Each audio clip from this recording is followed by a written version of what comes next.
See, Tony here. Tony's LPs are us, rocking and rolling, bringing it to you live. Well, almost live. YouTube's kind of live, right? This is live. No overdubs, no editing yet. If you have any ideas about some programs that I could use, because I see a lot of great YouTubers out there, and they're very young and even my age, but they have some great editing software. So if you know anything, please let me know. Now, AI said that this video is not going to do well. I don't know. I don't believe AI. So let's prove AI wrong. Let's watch this video. Let's watch it to the end. At the end, I'm going to show a lot more of this record. This is what this basically segment's about, because we have a new inductee into the Rock and Roll Hall of Fame 2025, Joe Cocker. I plan to visit the Rock and Roll Hall of Fame with some guys. We're going to take a road trip this summer. Hopefully we'll be able to do that. I'm not sure. But I did it once when my kids were small, when the Rock and Roll Hall of Fame was still kind of new. And it's tough to go through that whole thing with kids. When I went, there was an private Elvis exhibition, or, in a private area that we got into. They had a TV set that Elvis supposedly shot with his pistol one time. So we're going to talk about Joe Cocker. He's been dead over 10 years now. It's hard to believe. Died in 2014. I was shocked when I read that. Joe Cocker's always been a favorite of mine. I remember seeing him live. And then I also saw John Belushi from Saturday Night Live. If you remember the great John Belushi, Blues Brothers, he actually does an impersonation of Joe Cocker that's spot on. So Joe Cocker, why now inducted into the Rock and Roll Hall of Fame? Don't know. Maybe it's because he didn't really write a lot of material. He was an interpreter, and a great interpreter. When Joe Cocker did someone's song, he kind of owned that song for the most part. If you listen to "She Came In Through the Bathroom Window," "Feeling All Right," those kind of tracks, the letter, he kind of owns that song. When people do those songs, those covers, sometimes they cover Joe Cocker's cover, which is interesting. But I'm going to talk about this. So congratulations to Joe Cocker and all his fans. This is a original album. I'm going to show you the rest of this album at the end of this video. It has a great fold-out poster that's kind of unique to this type of jacket. And there you can see the lineup. Everyone's on this band or in this band. When Joe Cocker had some issues with some of his musicians, he was set to tour the States, I think 50 shows, and he said, "I'm canceling. I'm not playing with these guys." And I think the union or the U.S. People who run the shows, the promoters said, "Look, if you don't play this tour, man, you're never going to play in the U.S. again." Steps in Leon Russell.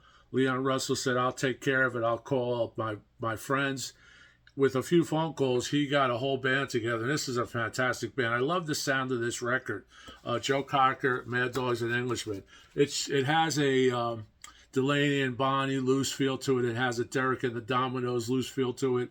So if you don't know this album, listen to it on YouTube and pick up this record. There's also Incarnation. That's a deluxe record with more tracks and stuff. But since I've listened to this since I was probably in 8th or 9th grade, this came out in 1970, I believe. So, and what I'm going to talk about too, this is one of the few rock albums that actually, or tours that generated a movie. Jerry Moss, who's partners with Herb Alpert of A&M Records, Jerry Moss said, we should film this and do a film. And that was after the success of Woodstock movie, Woodstock 1 and 2, the albums. There wasn't really a lot of rock. I don't think there was any rock concerts being filmed to shows. Probably a few, maybe Pink Floyd, Pompeii. That may have came after. Bangladesh came after. Bangladesh. Here's the A-track for the concert for Bangladesh. But if you look up on Wikipedia or online, if you look up rock tours or rock albums that kind of morphed into films, there's not a lot. It's like standard stuff. It's weird, like Tommy and Let It Be. But this isn't even mentioned. I was surprised. This is one of the greatest concerts, film of all time, and albums. So, but we're talking about Joe Cocker. And again, congratulations. I want to thank everyone again for stopping by. And let's prove AI wrong that this video will be watched by a lot of people, I hope. So I listened to this a few times. I listened to it outside. I listened to it today. I also had the 8-track of this. I'm just going to go over the, besides Leon Russell, you have Rita Coolidge. You have a lot of folks that were in with Derek and the Dominoes. You have Rita Coolidge, like I said, Jim Keltner, Chris Staten, Jim Gordon, Carl Radel, Derek, Sandy Konikoff, Jim Price, Chuck Blackwell, Don Preston, Denny Cornell, Claudia Lanier, Bobby Keys, Donna Washburn, and it's just great. And Joe Cocker covers everyone on this. If you ever watch this movie, it really sounds good for the time. Acoustics that were transferred to that actually film track, soundtrack was really good. He covers everything. He does a split screen thing, which is reminiscent, of course, of Woodstock, and I think that's how they copied it. So Jerry Morse was the one who actually invested the money and put the film crews together. And I think this is still available on DVD. I know I had it. I have a DVD of it. I think I had this on 8-track. We listened to this in the car back in the 70s. So here's music from the 8-track. It's a double album. Here's the sleeve. I'm not going to take up a lot of time. I'm going to go through this, but I recommend this record. This is the Great Tan or Dark Tan A&M. A lot of covers on here. Great sound, really spread out. You could hear each instrument, horns, the great piano. All these songs and tunes were arranged by Leon Russell. This is really Leon Russell's baby. Leon Russell, I don't think gets the credit that he deserves. And Joe Cocker was saying that toward the end, since all the publicity was coming toward me, and I was just the vocalist in this, it was my troupe, but I was just a vocalist, and I think some egos got in the way. There was some issues there, but I'm sure Leon and Joe Cocker always remain friends. And of course, Rita Coolidge was on this record. We're going to show some of her stuff. I'm going to show some of Leon Russell's solo records and some of Joe Cocker's records. But first, I want to talk about these tracks, and that's the OG here, an original inner, which is really cool. So Jerry Moss said, let's do a movie, and the movie took off pretty well. I'm not sure of box office or any of that stuff, but I just want to go over these tracks. Now, She Came In Through the Bathroom Window is a winner for me. That's one of the first things I go to if I'm playing this on a CD, and I could program it. But here you have the Mad Dogs and Englishmen diary, and this goes into some detail on how this tour actually emanated and how it progressed.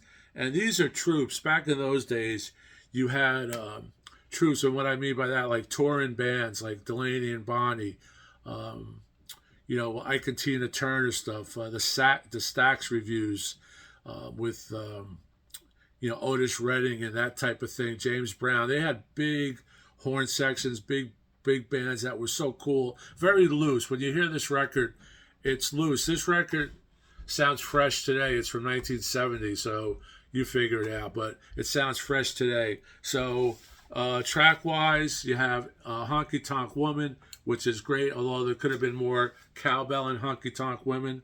You have Sticks and Stones, which is the Tina Turner, and a Tina Turner tune. I believe she wrote it. Cry Me a River, Arthur Hamilton, and Julie London hit that, but he speeds it up. The arrangements are just great. The acoustics are great. The musicians are great. They actually only rehearsed 3 days straight, like 11, 10 hours rehearsals. And I'm thinking in those, there were 40, 50 people around hanging out for these rehearsals. And the band probably had 30 people in it, in the troupe. So I'm thinking they maybe got in a few hours of pure rehearsals. But they were all players who played together. Leon Russell handpicked them. Like I said, a lot of guys from Derek and the Dominoes. Bird on the Wire, Leonard Cohen record. He also does a Dylan, a Girl from North Country. It's everybody. Superstar, Leon Russell and Bonnie Bramblett wrote that. Feeling All Right, the great Dave Mason, he rocks that. Let's Go Get Stoned, which was Ashford and Simpson, the great husband and wife team, originated in Motown writers. Drowning My Old Tears, a blues medley. Isaac Hayes, When Something Is Wrong with My Baby, so they bring it down. I've Been Loving You Too Long, Otis Redding. Give Peace a Chance, which is not the Lennon, but it's the Leon Russell and Bonnie Bramlett song. She Came In Through the Bathroom Window. Space Captain, The Letter. I think the Box Tops did The Letter. Delta Lady, which just unbelievable. Superstar is actually sung here by Rita Coolidge. The Choir, Don Preston, Rita Coolidge, Claudia Lanier, Daniel Moore, Donna Weiss, Pam Poland, Matthew Moore, Donna Washburn, Nikki Barclay, and Bobby Jones. Now, this was recorded March 27, 28, 1970 at the Fillmore East. Of course, Eddie Kramer. Mix engineer was Glenn Johns. Glenn Johns also mixed the music for the soundtrack, for this record, and also for the film. He actually said that he eliminated or edited some of the choir with overdub choir. That's not credited here, but I saw John Glenn's interview where he actually said some of those. He goes, everybody started singing in this on stage, and some of it was off key or whatever. You know, John Glenn is the best mixing engineer, sound engineer, works with everybody. So he kind of mixed in his own choir. So at the end, I'm going to show you what this record does. But get this record, listen to this record, let me know what you think, and really thanks for staying with us for LPs ROS. Now, here, of course, you have Woodstock, which inspired the film and the way this was shot. Here's Woodstock 2, which is obviously things that were not in Woodstock 1. Here's a few Rita Coolidge albums. You know, she did a bunch of records with the great Chris Christopherson. I think he's on one of these records. Of course, they were married. I just pulled a few. This is a great Joe Cocker record. A lot of this material is on the live record. He does Dear Landlord, Bird on the Wire, Lordy Miss Gaudy, She Came In Through the Bathroom Window Studio. He does something on here, Delta Lady, Leon Russell wrote that. Darling Be Home Soon, which is Loving Spoonful. He doesn't write a lot. He wrote That's Your Business on here, but he didn't write a lot. And if you see these photos and check out John Belushi, it's almost as if they were twins. Now, this is a great live album. Live or live studio stuff, but this album he does St. James Infirmary, which is off the charts. Midnight Rider, Do Right Woman. He also wrote a number of tracks on here, so one of the rare records that he actually was an author. So maybe that's why I'm thinking he wasn't into the Rock and Roll Hall of Fame right away. Whatever their time limit was, he should have been in it. So we thank the Rock and Roll Hall of Fame people. Joe Cocker's finally in. And I just want to do a shout out here. When I was watching him on this movie and listening to him, a lot of material Tom Jones did. Same material. Tom Jones was intense, just like this guy's intense. This guy, he steals the show. He's out there. He gives it every ounce of strength. It actually got to him. He said he thought he was too heavy, and while he was on tour, he didn't eat a lot. He said he got down to 150 pounds. I'm not sure what his height is or how tall he was, but he got down to 150 pounds, and that's not really healthy for a guy. So plus with the drinking and stuff that they were carrying on, he was really feeling it. And I think this tour took a lot out of him, but he kept on coming up with hits. He did a song that Billy Preston wrote for him, was a huge hit. What's that one song? Take Your Hat Off, that Tom Jones did. So there's a lot of similarities between him and Tom going off. But the reason I mentioned Tom is I think Tom should be in the Rock and Roll Hall of Fame. I'm just going to see what you guys think about that. So here's another later record. Here's a real later record, Joe Cocker. I don't remember this album. Here's a good one, I Could Stand a Little Rain, which is great. Put Out the Light, You Are So Beautiful, which is the Billy Preston song, I believe. Billy Preston and Nicky Hopkins is on piano. And on this record that we're talking about, Mad Dogs and Englishmen, the piano is so great. Leon Russell plays guitar. The congas, there's two drummers. Leon Russell said, we're getting two drummers, not one drummer. And later on, we saw that in Bangladesh. Here's some Leon Russell records. Here's one of his wives. I think she was a backup singer for him, Mary Russell. The Shelter People, his great label, Shelter. Here's another one. Here he does some Hank Williams stuff. Hank Williams Back, Volume 1. This is a nice album. These albums are easy to come by. They don't sell for a lot of money. So, but that's it. I just wanted to do a little shout-out review for this. If you haven't heard this record, please check it out. And now I'm going to reveal what this record does. You have this. And then if you open it, it's like a big poster, man. Like I remember people hanging this up in their rooms. And later on I saw some of these in some college dorms. But this has the people in the band, people on tour, singers and stuff. So this is pretty cool. So it's basically 4 albums, 4 record sleeves opened up to a large, holds up well. I don't know what the list price was on this, but this was probably, back in 1970, probably a $5 or $6 record, which today would translate to maybe a $45, $50 record. So it wasn't a cheapie, but back then, $2.98 records were common, $3.99 records were common, $5.98 lists.